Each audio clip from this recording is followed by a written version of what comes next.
तर हॅलो मंडळी, तर मला एक सांगायचं आहे की आज माझ्याबरोबर धोका झालेला आहे. पण मला आज माहीत पडलं, पण 15 एप्रिलला हा धोका केलेला आहे माझ्याबरोबर. तर असं झालंय, मी गॅसची हंडी बुक माझ्या या हस्बंडच्या नंबरवरून बुक होते. गॅसची हंडी मी बुक केली तर बुक होत नव्हती, कारण की ते बोलत होते की काहीतरी प्रॉब्लेम येतोय. तर त्याच्यानंतर काय झालंय, तांत्रिक इश्यू होतोय असं त्यांचं म्हणणं होतं.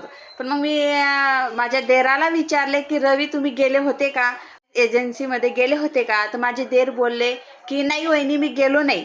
पण ते जाऊन आलेले होते. त्यांनी काय केलंय, असा धोका केलाय माझ्या देरांनी माझ्या हस्बंड बरोबर. कारण की माझ्या हस्बंडला चालता येत नाहीये, पण हुशार आहेत ते. त्यांना वाटतं की काही करू शकता नाही, पण त्यांनी लगेच ओळखलं की रवीनं नंबर डिलीट माझा हटवला आणि रवीचा नंबर दिलाय म्हणून. तर असं झालंय. पण मी त्यांच्यावर विश्वास केला नाहीये.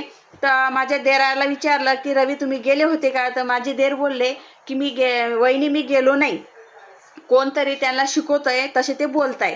तर ते बोलले की मी वहिनी गेलो नाही, पण जाऊन आले, नंबर त्यांचा देऊन आले आणि मोठ्या भावाचा स्वतःचा भावाचा नंबर त्यांनी हटवून त्यांचा नंबर दिलाय.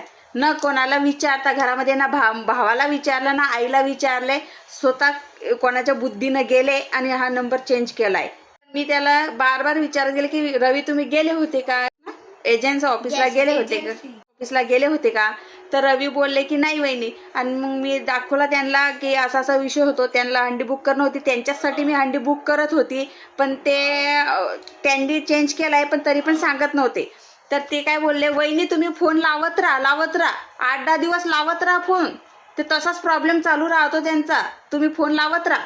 म्हणजे मी येड्यासारखी फोन लावत गेली आहे, पण तरी त्यांनी सांगितलं नाही की मी गेलो होतो, नंबर चेंज कराय. म्हणजे असा धोका केलाय. आज हा धोका केला, उद्या मोठा काही धोका करू शकता. तर मला सांगा तुम्ही की याच्यामध्ये काय करू शकता? कारण की माझ्या हस्बंडने एवढं करून पण त्यांना कमीच पडतंय, तरी पण हे असे धोके करू राहिले आजारी माणसासोबत. म्हणजे त्यांना हंडी पाहिजे आणि आजारी माणसाला यांना नाही पाहिजे. म्हणजे किती आज माझी मुलगी गेली होती तिथं, गॅस एजन्सी ऑफिसला गेलेली होती, म्हणून मला आज माहिती पडलं. नाही तर ते असेच पागलपणा बनवत होते आम्हाला. पण माझे हस्बंड मला पहिल्याच दिवशी बोलले, जसे बुक झाली नाही की रवी गेला, रवीनं नंबर चेंज केला. मी ना त्यांच्यावर विश्वास केला नाही, पण आज माहिती काढली तिथं ऑफिसला जाऊन तर आज माहिती पडलं. आता मला सांगा, माझ्या देरानं असा धोका केलाय, म्हणजे विश्वास ठेवायच्या लायकीचे राहिले का ते लोक? मला सांगा आता. म्हणजे अजून पुढे काही धोका करू शकता?